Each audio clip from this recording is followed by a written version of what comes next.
itu. Tapi saya yakin kalau orang itu, saya punya komitmen dalam diri saya, kalau ya belajar niati ibadah, prestasi itu adalah sebuah hadiah.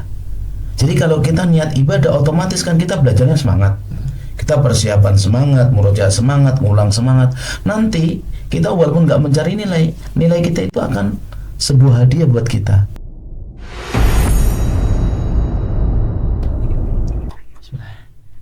Assalamualaikum warahmatullahi wabarakatuh. Halo sobat podku semuanya, kembali lagi di podku, podcast Al-Ukhwah. Tempat kita apa? Tempat kita ngobrol santai tapi penuh makna. Yang di sini kita akan membahas sebuah inspirasi, perjuangan, motivasi, dan tentang seputar Pondok Pesantren Al-Ukhwah Sukoharjo.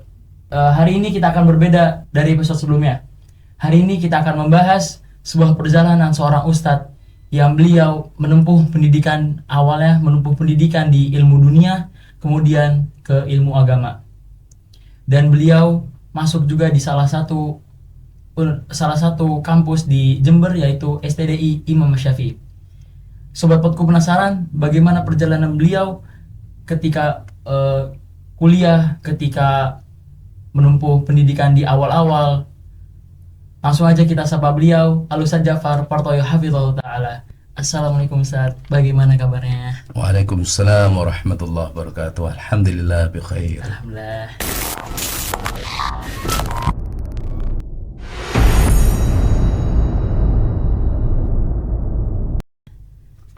Oh ya nih Ustadz, Ustadz, tadi yang anak singgung nih Ustadz, yang di awal-awal, yang antum tuh yang katanya latar belakang pendidikan antum tuh dari ilmu dunia, terus antum pindah ke ilmu agama. Ya. Itu tuh emang benar kan? Iya. Saya dari kecil, dari SD, SMP, SMA belajarnya di umum, tidak belajar di agama. Sebagaimana umumnya orang-orang Indonesia dari dulu itu anaknya disekolahkan di umum. Berarti emang dari dulu satu umum terus di sekolah kan? Iya. Dari SD, SMP, SMA full umum. Kalau pandangan Ustadz nih terhadap ilmu agama tuh pas masih di umum nih tadi. Pas masih di umum tuh pandangan Ustadz, POV Ustadz ke ilmu agama tuh gimana kan? Ya umumnya kita masyarakat Indonesia, jadi kita itu pandangannya adalah ilmu duniawi. Jadi kita ingin jadi misalnya dokter, kita ingin sarjana teknik dan yang lainnya. Karena kita di umum semacam itu, jadi agama kita lihat hanya di pesantren, di masjid, ataupun di tempat-tempat ya khusus untuk membelajarkan ilmu agama itu. Kalau momen yang membuat Ustadz itu tertarik mendalami ilmu agama tuh apa?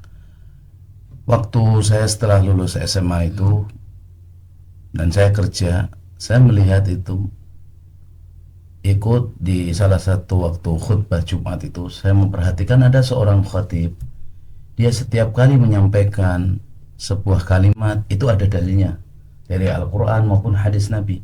Itu membuat saya itu tertarik dan saya merasakan nikmat mendengar hal semacam itu.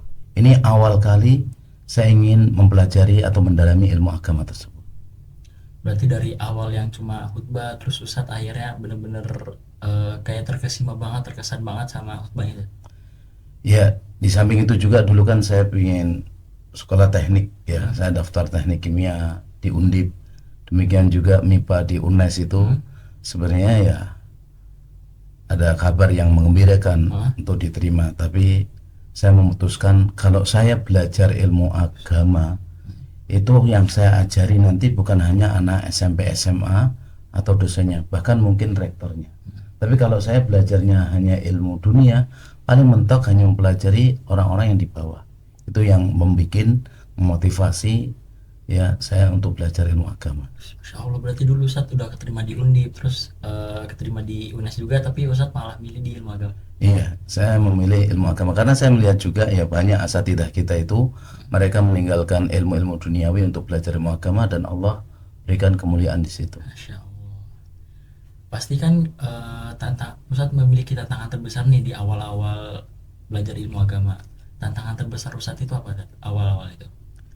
Kalau kita dulu ya, saya pertama kali itu kan meninggalkan apa namanya daerah untuk belajar ilmu agama itu mondok. Tantangan terbesar kita ya kalau zaman kita itu pertama kurang dukungan dari orang tua, karena orang tua kita maunya ilmu umum.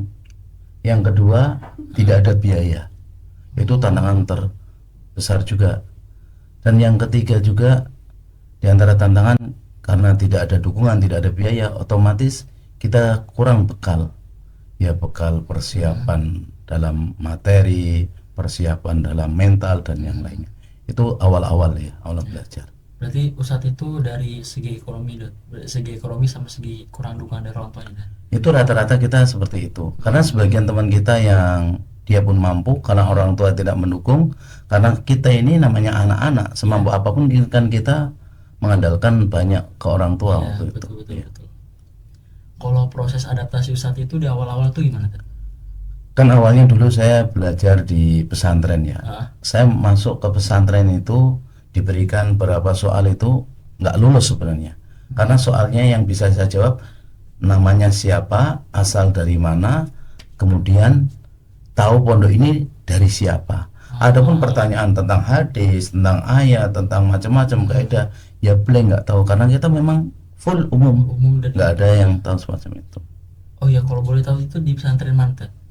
Saya pertama kali belajar itu di pesantren Al Furqon Gresik ya. Oh ya, anak tahu yang Ustadz Aunur Rafiq itu. Iya, yang beliau Rahimahullah. rahimahullah taala hari Jumat kemarin. Dan juga waktu itu pun kita di sana belajar yang semacam itu, kondisinya pondoknya Masya Allah memang banyak ujian ya, kondisinya panas lingkungannya, kemudian di situ airnya asin, tapi memang butuh perjuangan belajar di situ ya. Ustadz berapa tahun di pesantren tersebut? Di sana saya 3 tahun, kemudian saya pindah ke Bogor ya karena berapa pertimbangan. Di Bogor sampai selesai, kemudian ngajar di Semarang, kemudian setelah itu nikah, kembali lagi ke Al Furqon ya, mengajar dan belajar di sana. Kalau Ustadz masuk STDI itu kapan tuh? Yang tadi Ana sempat singgung di awal-awal, kata Ustadz itu kuliah di STDI, itu kapan tuh? Ya, ini ada kisah ya.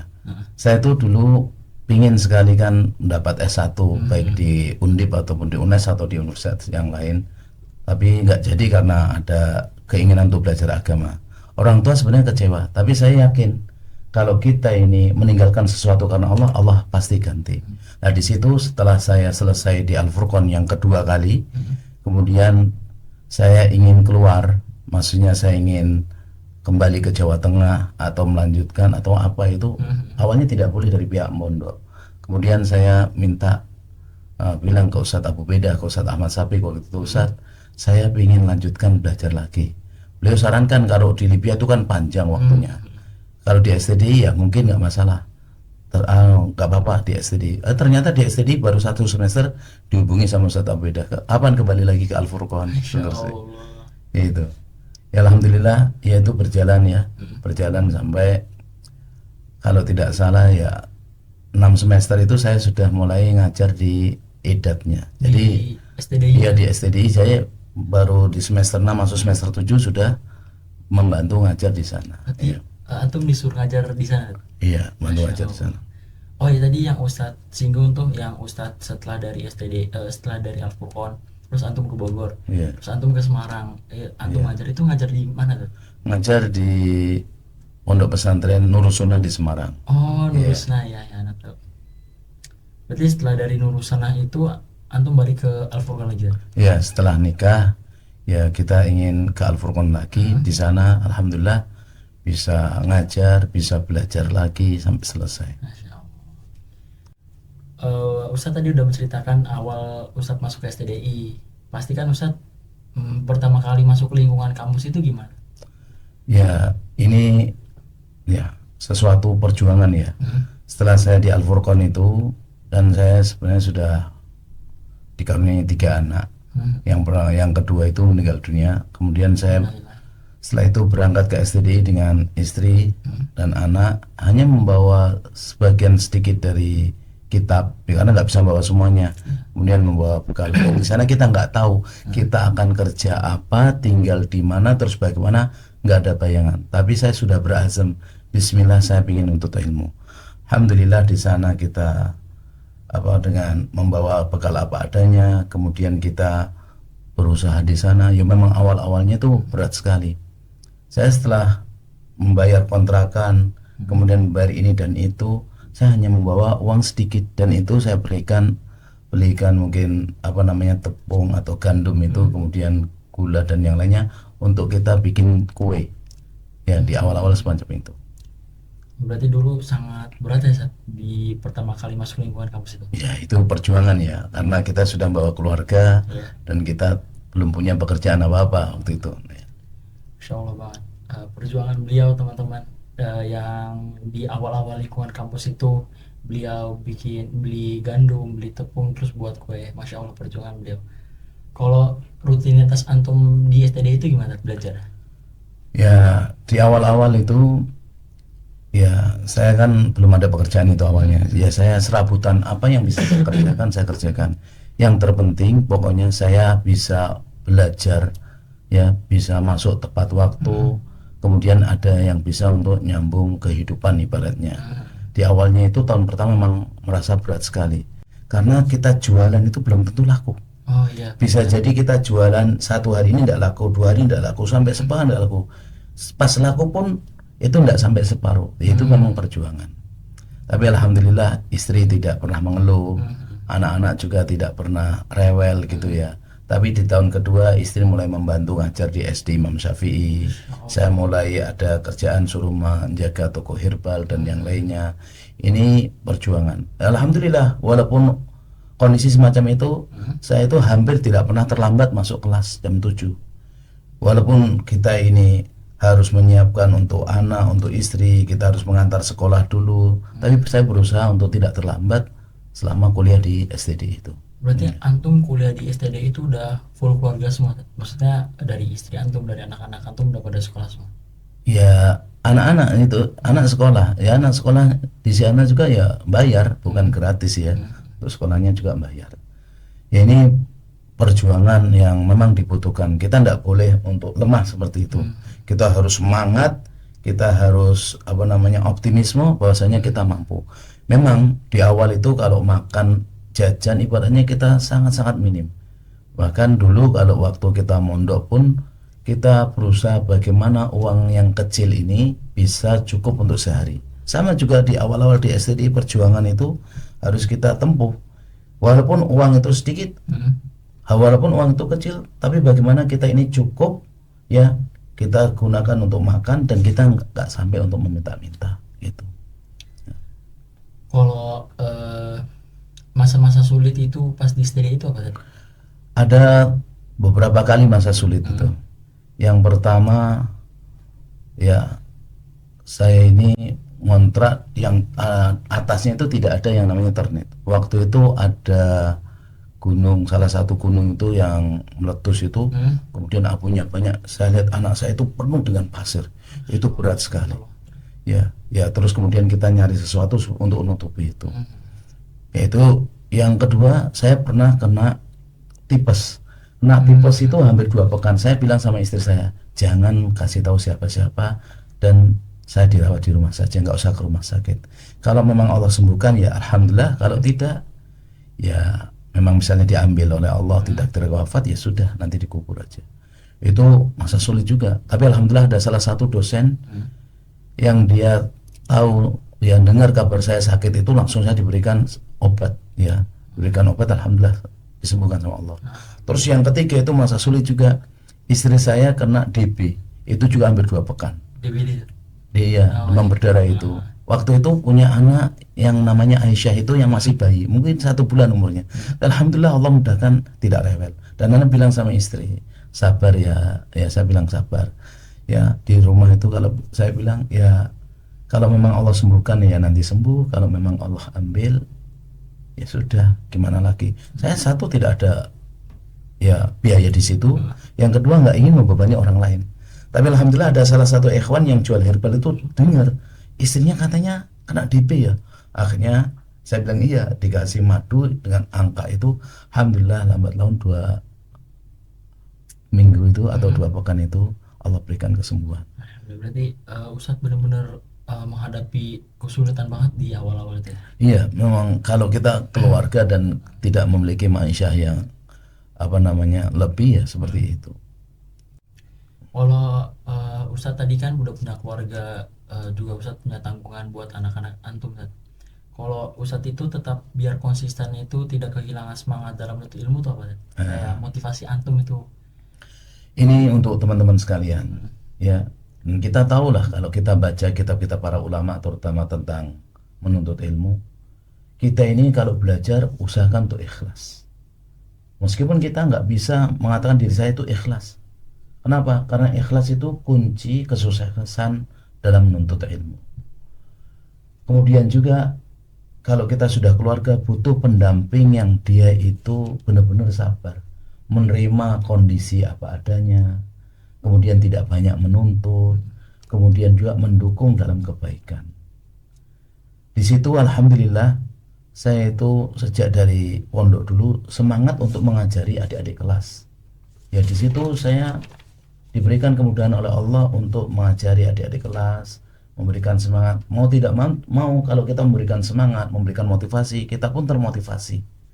Jadi motivasi terbesar saya sendiri bahwa saya sekarang itu menuntut ilmu, dan ini adalah jihad di jalan Allah. Waktu yang saya gunakan, ya tenaga yang saya keluarkan, biaya yang saya habiskan, itu semua adalah jihad di jalan Allah dan pasti akan bernilai pahala insya Allah.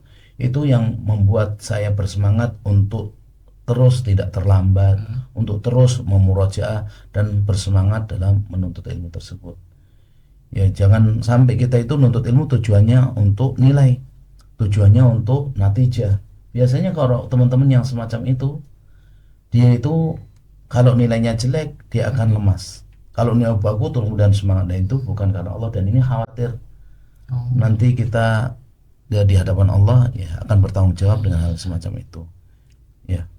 Berarti kalau menuntut ilmu tuh memang harus benar-benar ikhlas, ada ikhlas. Ya berusaha untuk ikhlas kepada Allah. Ya. Oh iya nih teman-teman semuanya, FYI ya. Kalau Ustadz Jafar ini beliau tuh mendapatkan kumlot di STDI. Oh iya Ustadz, tadi yang anak pernah dan tadi anak ngomong itu, kalau Ustadz itu faktor utama yang benar-benar berpengaruh dalam pencapaian kumlot itu apa? Sebenarnya semua kita itu kalau belajar mengikuti alurnya ya, kita sudah berusaha untuk ikhlas, beradab dan yang lain. Yang penting kita belajar itu ada persiapan, meskipun sedikit. Ya persiapan. Terus yang kedua harus fokus perhatian waktu di kelas. Dan yang ketiga berusaha untuk murojaah. Kalau saya dibandingkan teman-teman itu jauh. Maksudnya apa? Waktu. Ya, untuk teman-teman sekalian, saya waktu tuh di STDI itu sebelum subuh harus kerja. Saya membersihkan waktu itu TK di SD Imam Syafi'i dan di TK-nya tersebut. Kemudian jam 7 saya berusaha untuk masuk kelas tidak terlambat. Kemudian setelah pulang dari kampus sekitar jam 1 atau setengah 2, itu saya menjaga toko herbal sampai jam 9 malam. Nah di situ kan waktu saya itu begitu padat sekali, dan malam setelah itu saya berusaha untuk murojaah. Bahkan tidak sedikit ya, tidak jarang teman-teman yang belajar itu dari jam 10 sampai jam 12 malam. Jadi waktu itu saya berusaha, ada waktu harus saya murojaah, saya harus persiapan, saya harus ya ngulang-ngulang pelajaran. Dan alhamdulillah ya, ini tahadus bin nikmah ya. Saya hafal sekitar 10 juz itu sambil ya membersihkan kelas. Jadi saya mendengarkan satu ayat itu saya ulang-ulang, satu ayat ulang-ulang. Alhamdulillah itu dimudahkan. Ya. Dan saya komitmen itu pokoknya saya tidak boleh terlambat masuk kelas, karena di antara adab seorang penuntut ilmu dia harus masuk terlebih dahulu sebelum ustadznya. Dan dengan mengajari teman-teman di situ, saya otomatis juga belajar, saya otomatis juga mengulang, dan di situ ya saya komitmen semacam itu. Dan kita nggak tahu kenapa kita bisa nilai komplit. Kalau itu dijalankan terus, ternyata setelah melihat hasilnya, alhamdulillah nilainya bagus, alhamdulillah nilai bagus, dan di akhirnya kita nggak tahu ternyata masuk dalam deretan yang kumlot itu, alhamdulillah. Berarti itu Ustadz IPK-nya dulu berapa? Kalau nggak salah 387 atau berapa ya, nggak sampai 3,9 tapi ya kita tahu diri ya, karena kita sudah keluarga, ada ini dan itu. Ya, alhamdulillah kita berusaha semacam itu, Allah mudahkan semua urusan-urusannya. Ana dengar-dengar nih Teh, itu Iya. katanya IPK-nya nggak ada yang bisa ngalahin sampai sekarang ya. Yo, enggak, kalau di mana? Kalau di sana itu kan ya ada yang 3,9, ada 3,9 untuk sekarang ya. Sekarang tuh kan banyak yang bagus-bagus. Cuma di angkatan yang dulu, ya di Oh. angkatan yang dulu kita IPK segitu, dan saya nggak pernah berpikir saya bisa dapat segitu. Tapi saya yakin kalau orang itu, saya punya komitmen dalam diri saya. Kalau ya belajar niat ibadah, prestasi itu adalah sebuah hadiah. Jadi kalau kita niat ibadah, otomatis kan kita belajarnya semangat. Kita persiapan semangat, murojaah semangat, ngulang semangat. Nanti kita walaupun nggak mencari nilai, nilai kita itu akan sebuah hadiah buat kita. Nilainya bagus-bagus. Berarti akan terus mengikuti. Iya, akan mengikuti. Berbeda dengan orang yang tujuannya nilai, tujuannya untuk yang lainnya. Itu bisa naik turun, bahkan dia kalau turun sekali bisa futur. Berarti kalau nilainya rendah banget bisa Iya, dia malas futur. gitu Ya nanti kalau nilai tinggi dia semangat. Tapi kan orang yang justru tujuannya nilai itu malah jarang dia bisa tinggi terus. Makanya di kelas kita kayak gini tuh jangan kita itu malas-malasan. Karena kita lihat kalau teman-teman malas-malasan ini, yang mengajar itu malas, diri malas, mengajak orang lain malas. Harusnya kita jadikan bi'ah kita ini bi'ah penuntut ilmu yang sama-sama semangat, semacam itu. Ya. Oh iya, kok banyak nih santri zaman sekarang itu kurang semangat dalam menuntut ilmu. Kalau menurut Ustadz itu faktornya apa tuh? Ya, kalau sekarang itu banyak sekali ya yang menyebabkan kita itu malas. Yang jelas keikhlasan itu berkurang banyak. Itu jelas. Yang kedua, kemaksiatan. Dosa dan maksiat itu menyebabkan orang itu malas, menyebabkan orang itu lemah, menyebabkan ilmu itu susah masuk. Demikian juga sekarang sarana-sarana untuk melalaikan kita itu banyak sekali.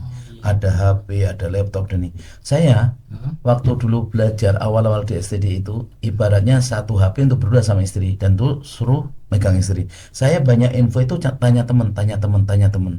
Karena kalau saya sibuk dengan semacam itu, habis waktu saya. Dan alhamdulillah baru di tahun terakhir saya beli HP. Karena memang walaupun saya butuh, tapi kalau saya cukup dengan info dari teman, cukup saya.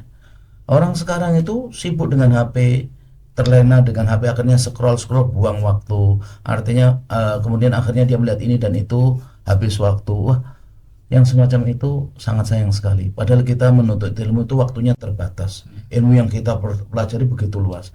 Nanti kalau kita tidak fokus, ya habis. Tahu-tahu kita selesai, seakan-akan tanpa bekas, kayak nggak ada asarnya apa gitu.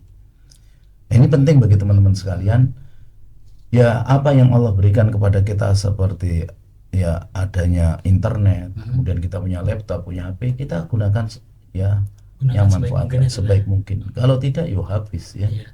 Ya, zaman sekarang ini kadang anak-anak SD, SMP itu bisa lebih pintar daripada gurunya, apalagi anak-anak SMA. Ya, kayak di kelas seperti ini kalau ditelusuri, ada yang kecanduan di musiknya, ada yang kecanduan di gamenya, ada yang kecanduan di filmnya.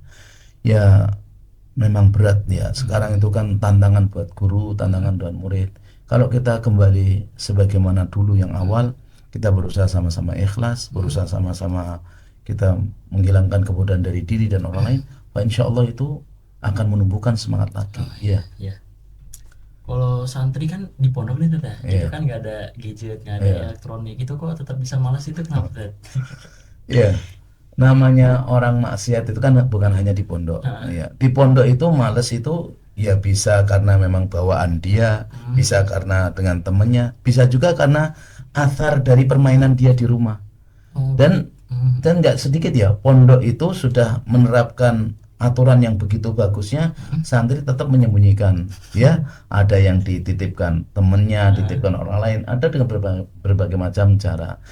Ya, ini nanti akan ada pengaruhnya, ya pengaruhnya luar biasa semacam itu.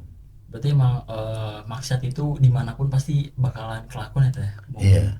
Santri mau anak luar juga, kalau emang dia nggak ada niatan buat nyari ilmu, tetap sama aja Teh. Iya, kemaksiatan itu berpengaruh luar biasa. Pokoknya pengaruhnya itu sangat besar dan banyak. Orang itu tidak bisa paham dengan pelajaran di antara maksiat. Ya, Al-Imam Syafi'i itu beliau sekali dengar hafal, sekali baca hafal. Tapi beliau tidak sengaja melihat betis seorang wanita di pasar, rusak itu hafalannya. Ya. Pokoknya kemaksiatan itu bisa mengurangi kecerdasan, susah untuk memahami pelajaran, bahkan rizki itu seret. Kemudian ada permasalahan-permasalahan bikin hati gundah itu karena dosa dan maksiat. Jadi kalau kita belajar di ma'had semacam ini atau di lingkungan belajar-belajar yang lain, kok kita males terus, kemudian kita tidak ada semangat, dikhawatirkan itu ada maksiat-maksiat yang sering kita lakukan. Ya, makanya kita introspeksi diri. Berarti jauhkan maksiat ya. Iya. Sebenarnya yang saya rasakan dulu ya untuk awal-awal belajar itu yang berat pertama itu justru bukan di kampus. Kalau di kampus kan kita sudah punya basic ya. Oh iya. Dulu waktu di pondok sebenarnya. Waktu di pondok itu saya merasakan beratnya itu satu karena lingkungan waktu di Al-Furqan itu kan panas, kemudian banyak nyamuk, kemudian air asin, kemudian tidak biasa model makannya ini dan itu awal sekali berat sekali. Berarti kondisi lingkungan pondoknya beda tadi. Dan memang apa namanya yang semacam itu sebenarnya mempengaruhi. Saya sampai berpikir, wah kenapa saya nggak kuliah saja, tapi memohon pertolongan kepada Allah, alhamdulillah dimudahkan. Ya, jadi memang semua perjalanan apa namanya dalam menuntut ilmu itu lika-likunya beda-beda. Tapi kalau kita tahu perjuangan para ulama, semakin dia berjuang mati-matian, semakin dia kerahkan habis-habisan, insya Allah itu akan semakin terlihat hasilnya luar biasa. Terus ditolong Allah juga tadi. Iya pasti. Kan kita menolong agama Allah, Allah pasti tolong ya. Oh iya, Ana mau nanya tadi yang tadi Ustadz ngomong, kalau antum itu ngajar di STDI itu gimana awalnya? Ya ini juga ya, alhamdulillah ya kawan. Saya itu belajar ya di situ, kemudian saya melihat ada adik-adik kelas. Adik-adik kelas itu kok dia nggak bisa membaca. Bahkan awalnya teman-teman sekelas. Kalau teman-teman sekelas itu caranya saya ringkaskan, kemudian saya kumpulkan, saya bacakan, saya terangkan gini-gini, kemudian saya berikan ringkasan. Kemudian adik-adik kelas saya ajari. Awalnya ya dengan kitab Mukhtarat, kemudian dengan kitab yang lain, terus kemudian saya simak bacaannya. Alhamdulillah di situ ya diberikan kemudahan sama Allah, akhirnya mereka bisa untuk baca, dan akhirnya Ustadz Arifin meminta untuk ngajar di IDAT karena memang itu kurang pengajar, jadi kita belum lulus ngajar di IDAT. Saya ngajar di IDAT yang dasar itu ya, saya ajarkan itu. Alhamdulillah sekarang yang saya ajar itu sudah ada yang ke Madinah, ada yang sudah S2, alhamdulillah. Itu kemudahan dari Allah, dan itu juga ya perlu kita syukuri. Dan saya ingin dia setiap lembaga pendidikan atau di kita ini belajar ini, yang kakak kelas itu ngajari yang adik kelas. Oh iya, biar ada pendekatan itu deh. Iya, pendekatan, kemudian lebih apa namanya, lebih terbuka karena kakak kelas kan. Kemudian lebih banyak mendapatkan faedahnya. Jangan kita nunggu ustadz, karena pembelajaran di kelas, pembelajaran di kampus itu hanya waktunya terbatas. Tapi kalau setiap hari, setiap waktu itu mau belajar ke kelas itu bagus. Dan alhamdulillah di situ juga waktu di semester akhir itu saya juga ngajar di pondok pesantren Lentera Sunnah punya Ustadz Nurisan Silviantoro di situ. Di Jember juga, ya. Dan sekarang sudah beliau pindah di Jogja, bangun di Jogja itu. Ya. Berarti Ustadz yang awalnya cuma ngajar adik kelas terus jadi ditawarin. Bahkan saya kan itu mau diangkat untuk jadi dosen tetap sama Ustadz Nurhalis Kurdian itu. Terus saya sama Ustadz Aris tawarin untuk ke ukhuwah di sini. Ya ini kisahnya ya. Saya jadi telepon mau ukhuwah apa sana. Terus saya pikir-pikir, orang tua saya hubungi, gimana ini mau tetap di Jawa Timur atau ke Jawa Tengah. Di Jawa Timur sudah lama, kembali ke Jawa Tengah. Akhirnya saya kembali ke sini, ini ketemu dengan antum, ketemu dengan teman-teman. Ini semua bukan kebetulan. Ini semua sudah Allah tuliskan ya, Allah takdirkan 50.000 tahun sebelum Allah ciptakan langit dan bumi. Ya alhamdulillah sekarang di ukhuwah ini bersama Ustadz Aris, bersama teman-teman yang dari STD juga banyak di sini. Ya. Antum itu berarti udah kenal Ustadz Aris? Ya dulu awalnya ya kenal Ustadz Aris. Ustadz Aris juga kan lulusan dari pesantren Al-Furqan. Di sini kan Ustadz Aris, Ustadz Abul Hasan, Ustadz Mukhlis, Ustadz Ferry, Ustadz banyak yang lulusan dari Al-Furqan. Al-Furqan. Jadi kelas kita. Meskipun awalnya dulu kita tidak pernah ketemu, tidak pernah kenal. Kalau sudah disebutkan ini Ustaz lulusan Al-Furqan. Jadi kita satu alma mater itu sudah ada rasa Kayak rasa bangga gitu ya. ya rasa bangga, ya rasa dekat dan yang lainnya gitu. Kalau pelajaran paling berharga Ustadz didapatkan dari seluruh pelajaran yang tadi Ustadz ceritakan itu apa? Ya, kita tahu ya, ternyata ilmu agama itu lebih penting daripada ilmu umum. Saya dulu kan punya komitmen, kalau saya belajar ilmu umum, saya paling mengajari anak SMP, anak SMA, mentok anak kuliah. Tapi kalau saya belajar agama, saya akan ngajari dosennya, bahkan rektornya. Dan itu terjadi benar, Masya Allah. Waktu saya di STDI itu, saya ditawari rektor UNED minta tolong untuk diprivati bahasa Arab. Subhanallah. Kemudian saya mau maju, kemudian ada teman minta anak saja ya, karena saya butuh ini ya, anak kasihkan teman. Intinya ternyata ada kesempatan semacam itu. Terus yang kedua, kalau kita meninggalkan sesuatu dunia karena Allah, pasti Allah ganti yang lebih baik. Dulu saya nggak dapat sarjana teknik, saya nggak dapat sarjana pendidikan misalnya, tapi Allah berikan, walaupun saya sudah punya anak, punya istri, Allah berikan untuk S1 ya S1. Kemudian juga yang terpenting, sebenarnya kita ini kan sudah diarahkan sama Allah, terserah milih A atau milih B. Nah, kita lihat para asatidzah kita itu meninggalkan ya dunia kampus yang teknik kimia, teknik nuklir, meninggalkan macam-macam teknik, atau meninggalkan yang umum untuk belajar di Madinah, untuk belajar di Riyadh dan yang lainnya. Itu Allah berikan keberkahan, dan saya yakin di situ. Jangan sebaliknya. Kalau saya lihat sekarang itu anak-anak sekarang, dia dari SD, ada yang SD atau yang SMP, SMA itu di pondok, kemudian kuliahnya di umum. Yang akhwat awalnya pakai cadar rapet, kemudian dibuka dikit-dikit. Itu sayang. Ya, harusnya nggak seperti itu. Harusnya yang dulunya kita tidak tahu, setelah tahu kita semakin bagus. Bukan kita sudah tahu, semakin pura-pura nggak tahu. Itu eman-eman. Apakah nggak boleh belajar umum? Boleh, belajar umum boleh. Tapi kita harus menimbang maslahat dan mafsadat. Kemudian di situ kalau kita belajar umum, ya kita yakini tidak ada yang bisa kecuali saya, dan di situ saya minimalnya fardu kifayah lah. Kalau bisa fardu ain. Nah, kalau kita bukan fardu kifayah, fardu ain bukan, fardu kifayah bukan, sunnah juga bukan, malah kita mengikuti pembelajaran umum. Kita mulai terbuka auratnya, kita mulai bergaul dengan berikhtilat dan yang lainnya. Itu sangat sayang. Maka saya sarankan pada teman-teman, ya pada rekan-rekan sekalian, ya kalau memang Allah sudah tunjukkan ke jalan yang lurus, ya di jalan agama ini, perjuangkan agama ini. Kita butuh ilmu agama itu bukan hanya sekali dua kali, sehari dua hari. Kita butuh 24 jam sampai ajal menjemput kita. Makanya kalau belajar jangan ada alasan saya cukup. Tidak, belajar agama tidak cukup. Makanya Imam Ahmad waktu ditanya, sampai kapan belajar Imam Ahmad?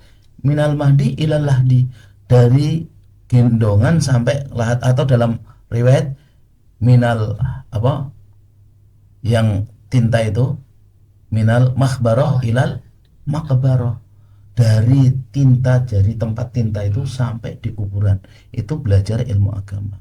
Jadi sayang kalau teman-teman itu sudah Allah ya berikan orang tua yang sudah mengenal ngaji, bapak ibunya dulunya ya orang yang semangat dalam menuntut ilmu syar'i, kemudian anaknya sudah diberikan, diarahkan SMP SMA, kuliahnya mau di umum. Dan ini tidak sedikit, bukan satu atau dua, tapi banyak.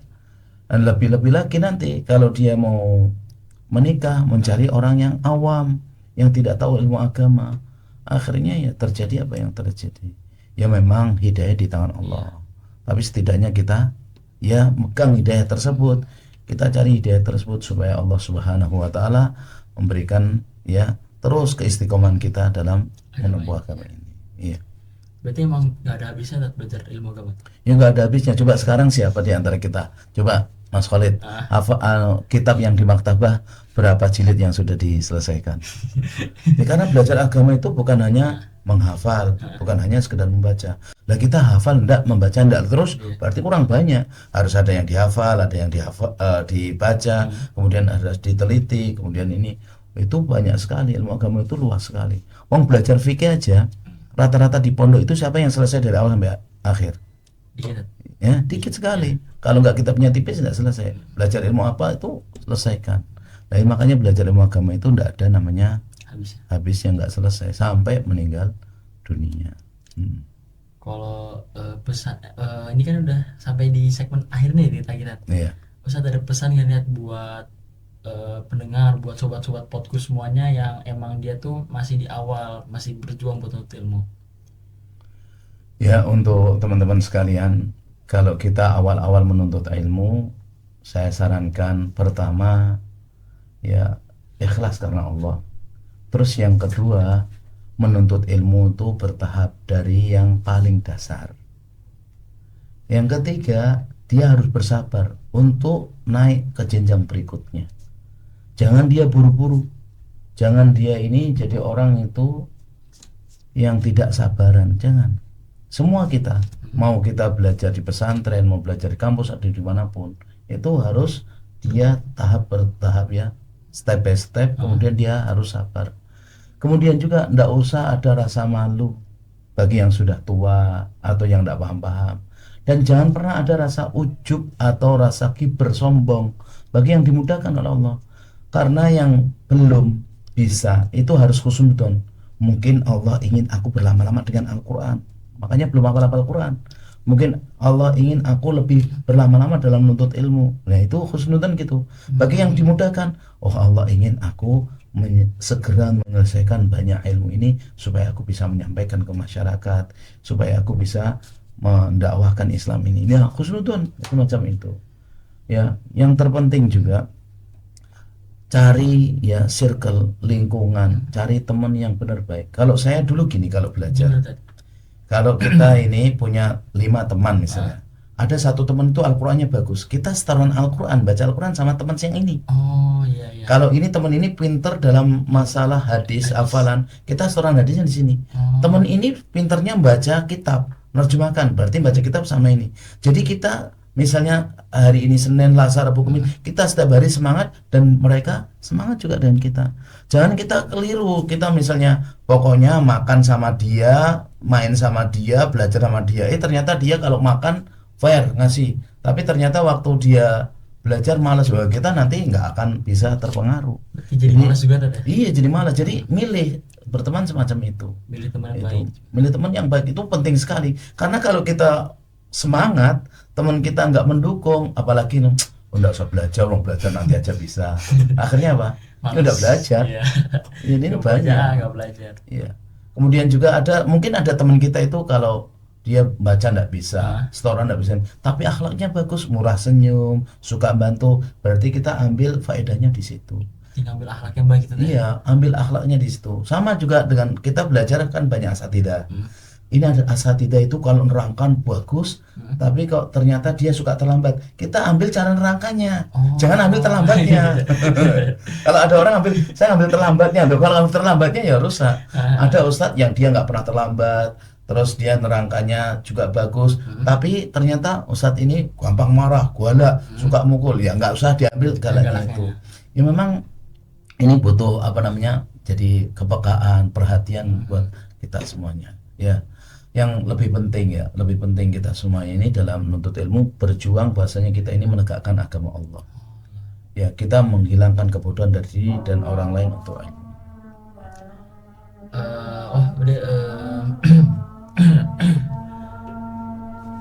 Kalau Ustadz itu di Al-Ukhuwah itu dari tahun berapa? 2019 ini saya masuk di Ukhuwah ini ya. Dan alhamdulillah di Ukhuwah ini saya mendapatkan teman-teman yang banyak, yang baik, dan juga ya alhamdulillah di angkatan pertama murid-murid kita ini masya Allah semangat ya. Ya mudah-mudahan Allah berikan keberkahan buat kita semuanya di pondok ini, berjuang untuk Islam dan berjuang untuk ya syariat ini. Alhamdulillah teman-teman, kita telah mendengarkan nasihat dan kisah-kisah beliau dan bagaimana perjuangan beliau dari awal hingga akhir. Dari beliau yang awalnya hanya belajar ilmu agama, kemudian masuk ke STD Imam Syafi'i dan mendapatkan kumlot. Mungkin sobat juga bisa mengambil ibrah di episode kali ini dan di episode lainnya yang sudah diupload di Pondok Pesantren, di YouTube Pondok Pesantren Al-Ukhuwah Sukoharjo. Mungkin ini aja Ustaz ya. Ustaz ada pesan lagi buat santri-santrinya? Ya, cukup. Ya. Juga sudah azan sebenarnya teman-teman. Dan saya Khalid Abdurrahman selaku host izin undur diri. Assalamualaikum warahmatullahi wabarakatuh.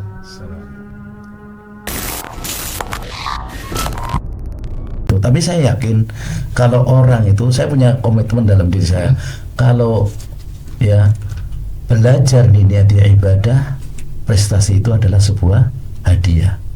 Jadi kalau kita niat ibadah, otomatis kan kita belajarnya semangat, kita persiapan semangat, murojaah semangat, ngulang semangat. Nanti kita walaupun nggak mencari nilai kita itu akan sebuah hadiah buat kita.